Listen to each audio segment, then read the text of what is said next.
भाजपा के राष्ट्रीय अध्यक्ष नितिन नबीन ने पश्चिम बंगाल के पूर्व मेदिनीपुर में जनसभा को संबोधित किया।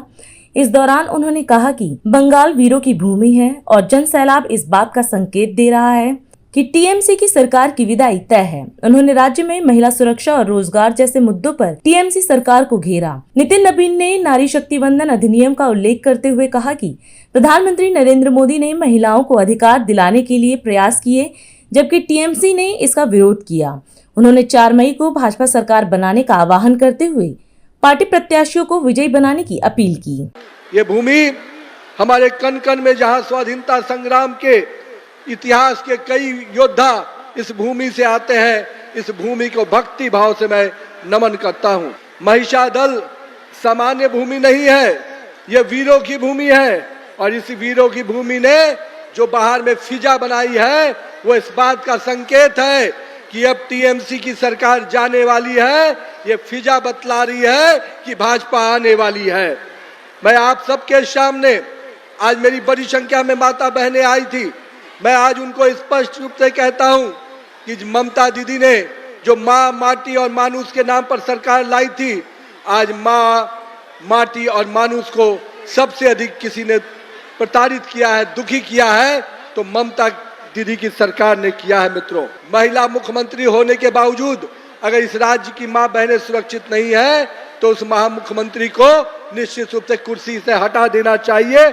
आइए, वो समय आ गया है जिस समय इस राज्य में मैं कहता हूं कि जब माँ सुरक्षित नहीं है और यहाँ के माटी को किसी ने अपमानित करने का काम किया, यहाँ की माटी को कहीं ना कहीं बांग्लादेशी घुसपैठियों को देने का काम किया, यहाँ के मिट्टी पर अगर हक था तो पश्चिम बंगाल के लोगों का हक था, उस मिट्टी को भी अपमानित करने का काम यहाँ की सरकार ने किया है। मित्रों, साथ ही साथ मानुष जो यहाँ के लोग थे उनको रोजगार देने के बजाय उनको पलायन के लिए मजबूर किया।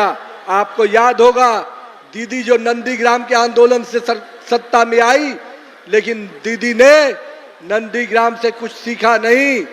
यहाँ के युवाओं को न रोजगार मिला, न अवसर मिले और यहाँ का युवा कहीं ना कहीं आज पलायन के लिए मजबूर हुआ है।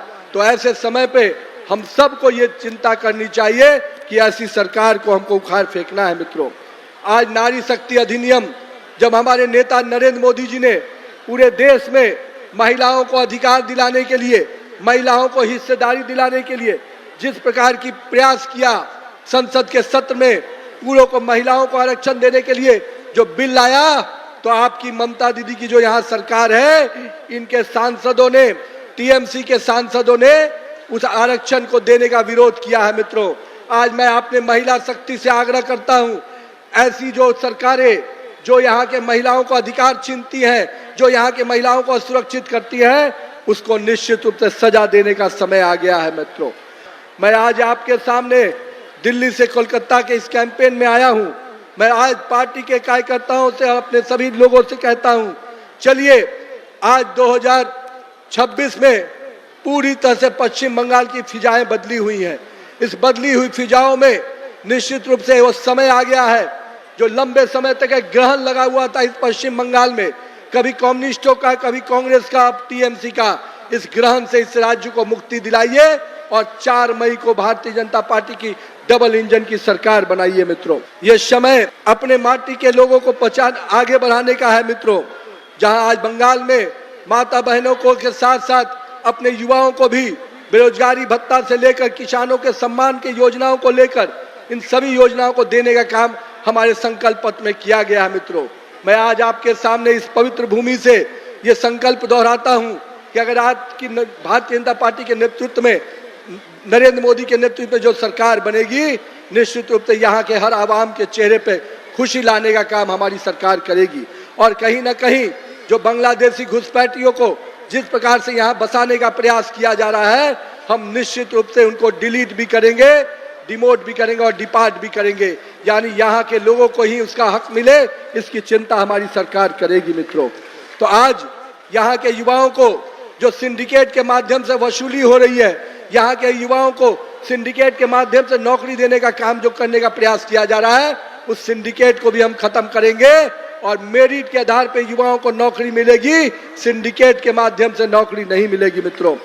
और ये जो भाईपो का कट चल रहा है, जो भाईपो को पूरी तरह से यहाँ पर आगे लाने का प्रयास किया जा रहा है, वो इस बात का संकेत है कि कहीं न कहीं कमीशन खोरी और भ्रष्टाचार की सरकार चल रही है।